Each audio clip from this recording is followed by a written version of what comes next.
ரமதானில் செய்த வணக்க வழிபாடுகள் எங்கே சென்றது? ரமதான் மாதத்தில் செய்த வணக்க வழிபாடுகள் எம்மை விட்டு எங்கே சென்றது? ரமதானில் செய்த மிகப்பெரிய வணக்க வழிபாடு, மிக கண்ணியமான வணக்க வழிபாடு எதுங்க சொல்லுங்க பார்ப்போம். தொழுகை. ரமதானுக்கு முன்னாலும் அதுதான் சிறந்த வணக்க வழிபாடு, ரமதானிலும் அதுதான் சிறந்த வணக்க வழிபாடு, ரமதானுக்கு பிறகும் அதுதான் சிறந்த வணக்க வழிபாடு. அல்லாஹ்வுடைய தூதரிடத்தில் கேட்கப்பட்டது, ஐயுல் அமாலி அஃதல், அமல்களில் சிறந்தது எது? அல்லாஹ்வுடைய தூதர் சொன்னார்கள், அஸ்ஸலாத்து லிவக்திஹா, தொழுகை அதனுடைய நேரத்தில் தொழுதல். சுப்ஹானல்லாஹ், தொழுகையை லிவக்திஹா, அதனுடைய நேரத்தில் தொழுதல். வ பிர்ருல் வாலிதைன், அப்படின்னா தாய் தந்தையர்களுக்கு பணிவிடை செய்தல். சும்மல் ஜிஹாது ஃபீ சபீலில்லாஹ், அல்லாஹ்வுடைய பாதையில். சுப்ஹானல்லாஹ், எதுக்கு முன்னாடி அல்லாஹ்வுடைய தூதர் சிறந்த அமல்னு சொன்னாங்க? ஜிஹாதிற்கு முன்னால், பெற்றோர்களுக்கு பணிவிடை செய்வதற்கு முன்னால் சிறந்த அமல் தொழுகை. இந்த ஜிஹாதுடைய தேட்டம் உள்ளத்தில் இருப்பவர்கள் கூட தொழுகையை சரியாக கடைபிடிப்பது கிடையாது. ஜிஹாதை பற்றி பேசுபவர்கள், முஸ்லிம் சமூகத்தின் பிரச்சனைகளை எடுத்து சொல்பவர்களுக்கு கூட வணக்க வழிபாட்டுடைய இந்த அமலில் ஆர்வம் கொள்வது குறைவு. சுப்ஹானல்லாஹ், எவ்வளவு கண்ணியமான அமல் தெரியுமா? அல்லாஹ்வுடைய தூதர் ஸல்லல்லாஹு அலைஹி வஸல்லம் ஒரு முறை கேட்டார்கள், உங்களுடைய வீட்டின் வாசலில் ஆறு ஓடுகிறது, ஒருவர் 5 முறை அந்த ஆற்றில் குளிக்கிறார், அவருடைய உடம்பில் அழுக்குகள் ஒட்டுமா? என்ன சொன்னார்கள் சஹாபாக்கள்? நம்ம என்ன சொல்லுவோம்? எப்படி ஒட்டும்? 5 முறை ஒரு குளித்தால் உடம்பில் அழுக்கு இருக்குமா? அல்லாஹ்வுடைய தூதர் ஸல்லல்லாஹு அலைஹி வஸல்லம் சொன்னார்கள், அதுதான் 5 நேர தொழுகைக்குரிய உதாரணம். அதன் மூலமாக பாவங்கள் அழிக்கப்படுகிறது, பாவங்கள் நீக்கப்படுகிறது. ஒரு மனிதர் அல்லாஹ்வுடைய தூதர் ஸல்லல்லாஹு அலைஹி வஸல்லம் இடத்தில் ஓடி வந்தார். அல்லாஹ்வுடைய தூதரே, பாவம் செய்து விட்டேன், தண்டனையை நிறைவேற்றுங்கள் என்று சொன்னார். சுப்ஹானல்லாஹ், இன்னி அஸப்து ஹத்தன் ஃபகிம்ஹு, பாவத்திற்குரிய ஒரு செயலை செய்து விட்டேன், தண்டனையை நிறைவேற்றுங்கள். அல்லாஹ்வுடைய தூதர் ஸல்லல்லாஹு அலைஹி வஸல்லம் அவரை புறக்கணித்து விட்டார்கள். அஸருடைய நேரம், ஸலாத்துல் அஸருடைய நேரம். சஹாபாக்கள் இருக்கிறார்கள் பள்ளியில், வந்து இப்படி சொல்கிறார். அல்லாஹ்வுடைய தூதர் ஸல்லல்லாஹு அலைஹி வஸல்லம் எதுவுமே அவர்கிட்ட சொல்லல, அமைதியா இருந்துட்டாங்க. அஸருடைய தொழுகை முடிந்தது, மீண்டும் வந்தார். அல்லாஹ்வுடைய தூதரே, பாவம் செய்து விட்டேன், தண்டனையை கொடுங்கள். அல்லாஹ்வுடைய தூதர் ஸல்லல்லாஹு அலைஹி வஸல்லம் அது என்ன பாவம், என்ன குற்றம், எவ்வளவு விரிதம் அளிக்கக்கூடிய குற்றம் எதுவுமே கேட்கல. ஒரே கேள்வி கேட்டாங்க, ஹல் ஸல்லைத்தல் மஅனல் அஸர், எங்களோடு அஸருடைய தொழுகையை தொழுதியா? எங்களோடு அஸருடைய தொழுகையை தொழுவீர்களா? அவர் சொன்னார், ஆம் அல்லாஹ்வுடைய தூதரை தொழுதேன்.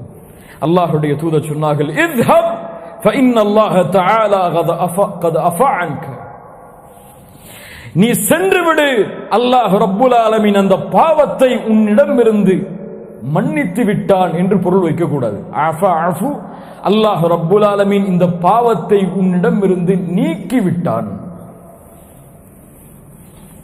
என்ன பாவம்னு கேட்கல. ஏன்? தொழுகை அவ்வளவு கண்ணியமானது, தொழுகைக்குரிய மதிப்பு அல்லாஹ்விடத்திலே அவ்வளவு உயர்ந்தது.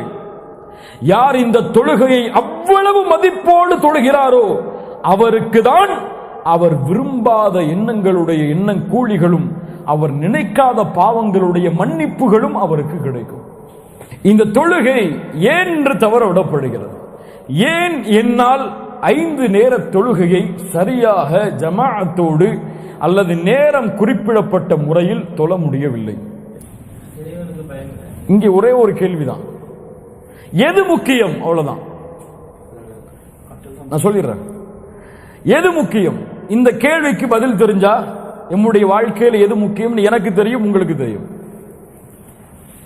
ஒரு தொழில் நடந்து கொண்டிருக்கிறது, ஒரு மீட்டிங், உலகத்தில் இருக்கும் எல்லா வல்லுநர்களும் ஒன்று சேரக்கூடிய ஒரு சபை. அங்கே எனக்கும் ஒரு அமர்வு, உட்கார்ந்து கொண்டிருக்கிறேன். அதான் சொல்லப்படுகிறது பள்ளிகள். அல்லாஹு அக்பர், அல்லாஹு அக்பர், அதான் சொல்லப்படுகிறது. இந்த நேரத்தில் என் உள்ளத்தில் ஒரு கேள்வி வருகிறது. தொழுகைக்கு அதான் சொல்லப்படுகிறது, அல்லாஹ் தான் மிகப்பெரியவன் என்ற அழைப்பு வருகிறது.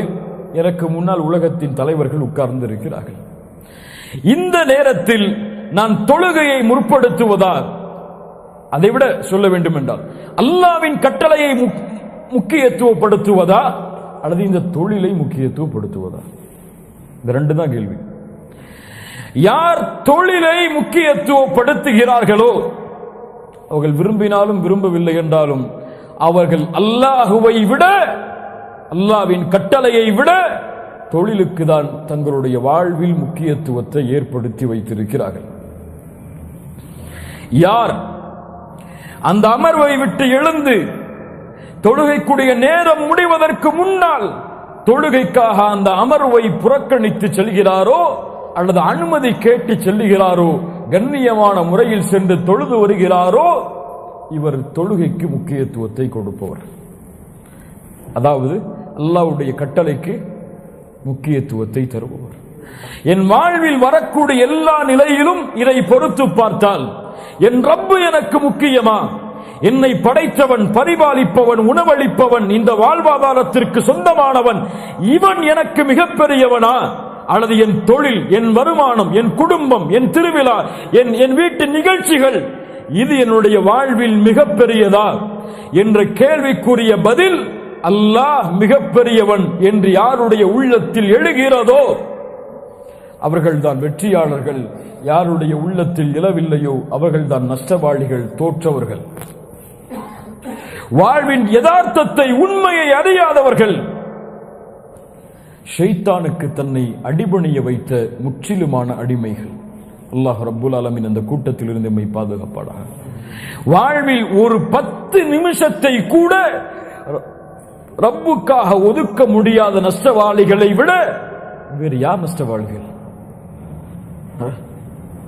ஒரு 5000 திர்ஹம் அல்லது 10,000 திர்ஹம் சம்பளத்தை கொடுக்கிற ஒரு முதலாளிக்காக ஒரு நாளில் எத்துணை நேரத்தை அவர் ஒதுக்க சொன்னாலும் ஒதுக்க தயார்.